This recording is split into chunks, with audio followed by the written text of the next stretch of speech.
And there is other insiders and so on.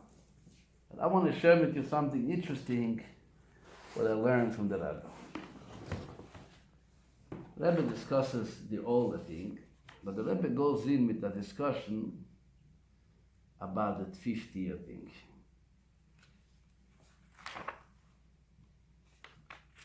Hashem promises such great reward, right? What's going on over here? Why don't we find it? Ani Hashem, put the signature on it, okay? I am Hashem, your God. Right? He makes it such a such an important matter.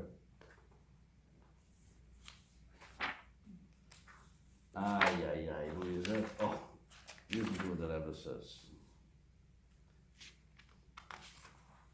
You know who's the one who is teaching it us? Who is the one who says the statement? Rashi brings in the name of Rabbi Akiva.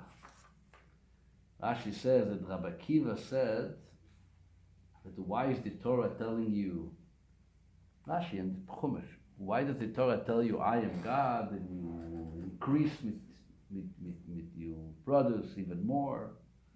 Says Rabbi Akiva that the Torah specifically came to introduce the challenge that we are going to have with our Yetzer Hara.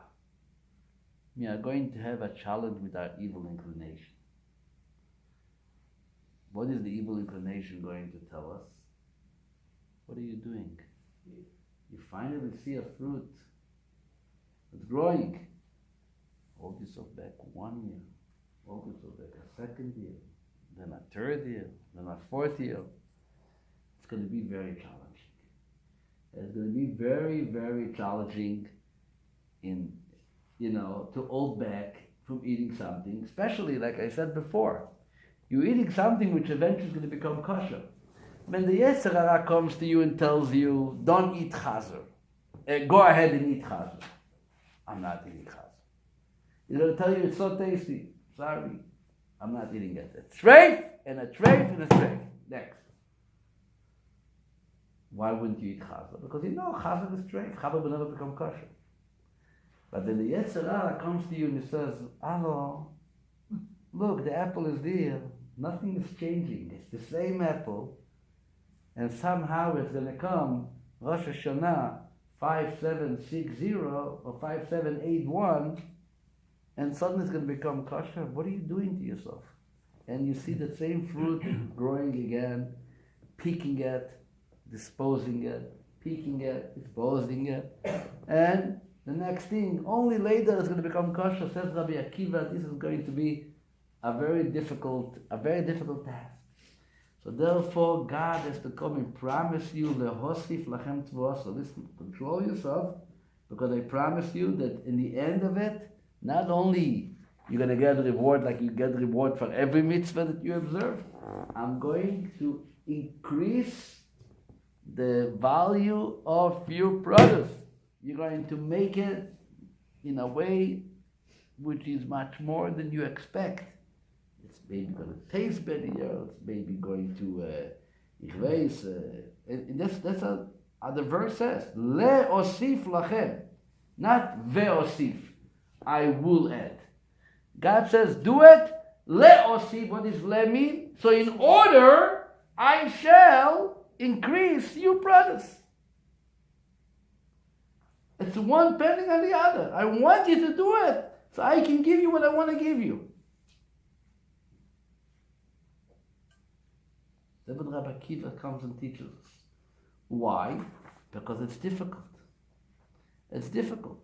And because it's difficult, he also brings it in a way of a promise. God says, I promise you, Ani Hashem Elokechem. Listen, and when you have a promise for God, then the Yetzer Hara becomes a little schwacher, right? Then he's ready to... when God gives us a promise, a signed document, then we can tell the evil inclination, okay, I have a promise from God. I think I'm going to keep to His orders.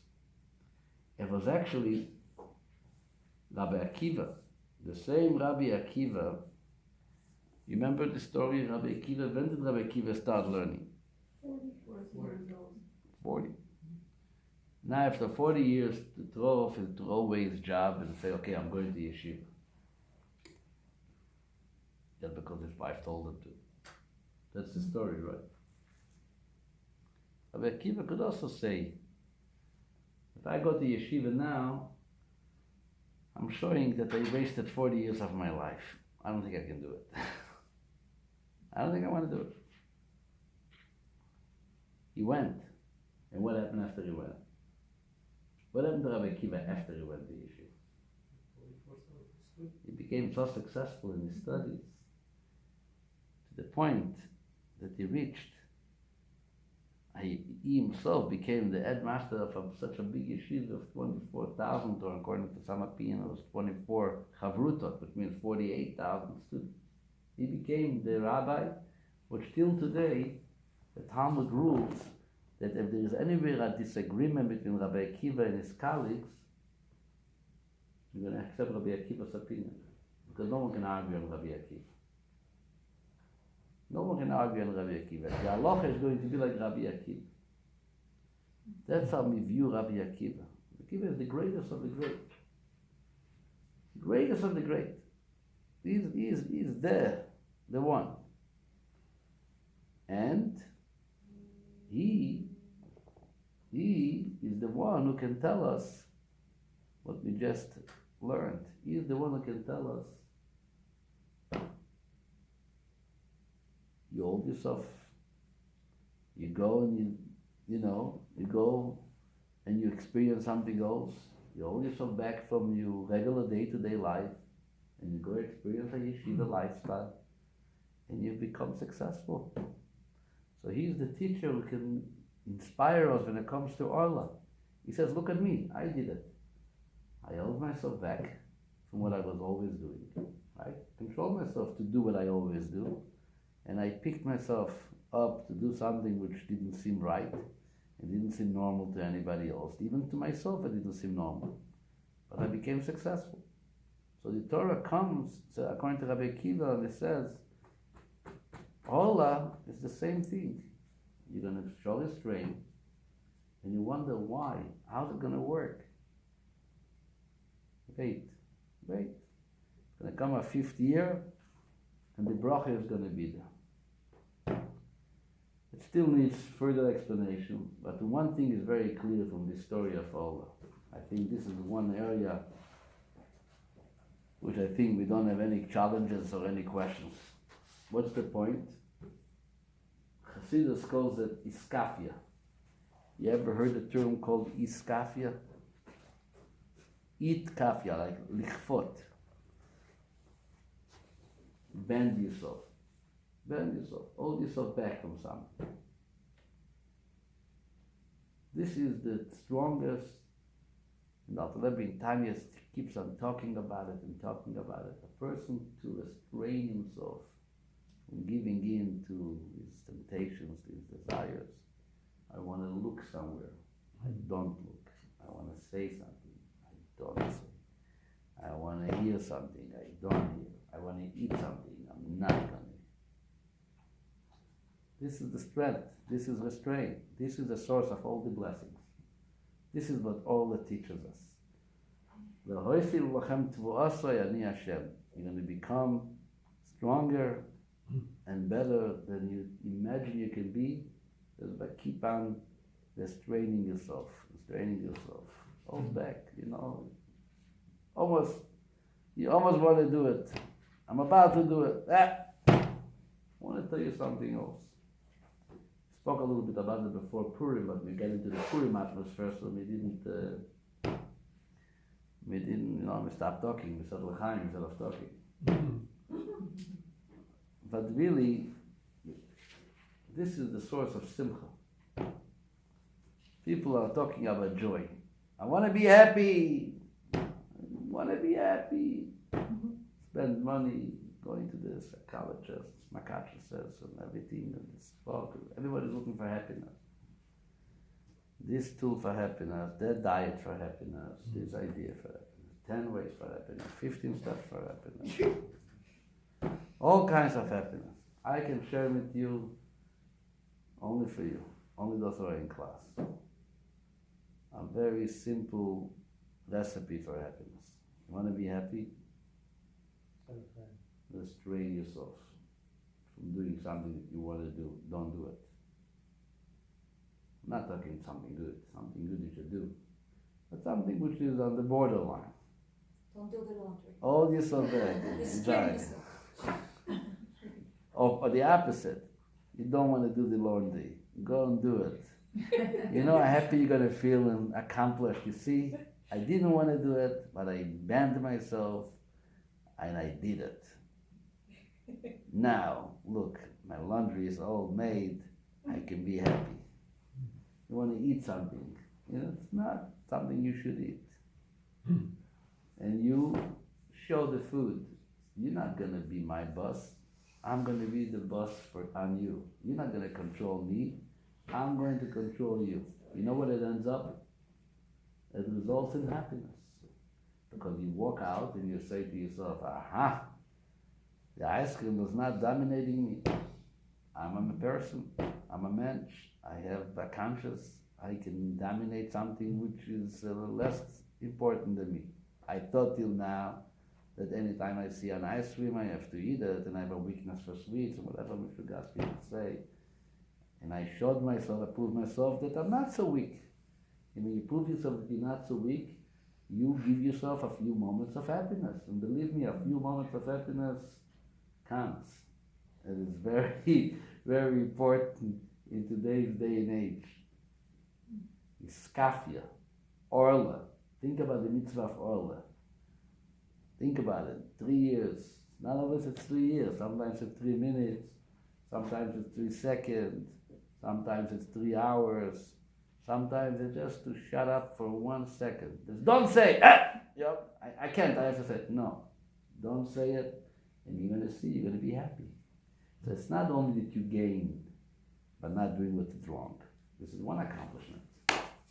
The very fact that you did not do what is wrong to do, so you already accomplished. This is a separate discussion.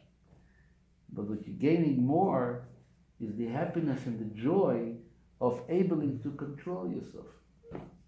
There's a famous saying of Rabbi Shlomo of Karlin. He was a colleague of the Alter Rebbe, a student of the Maggid.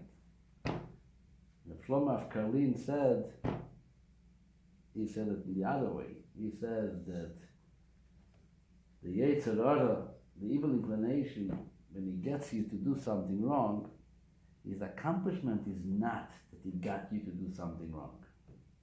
No, that's not what he's looking for. What he's really looking for is the fact that you are so depressed that I gave in to my temptation. I couldn't control myself.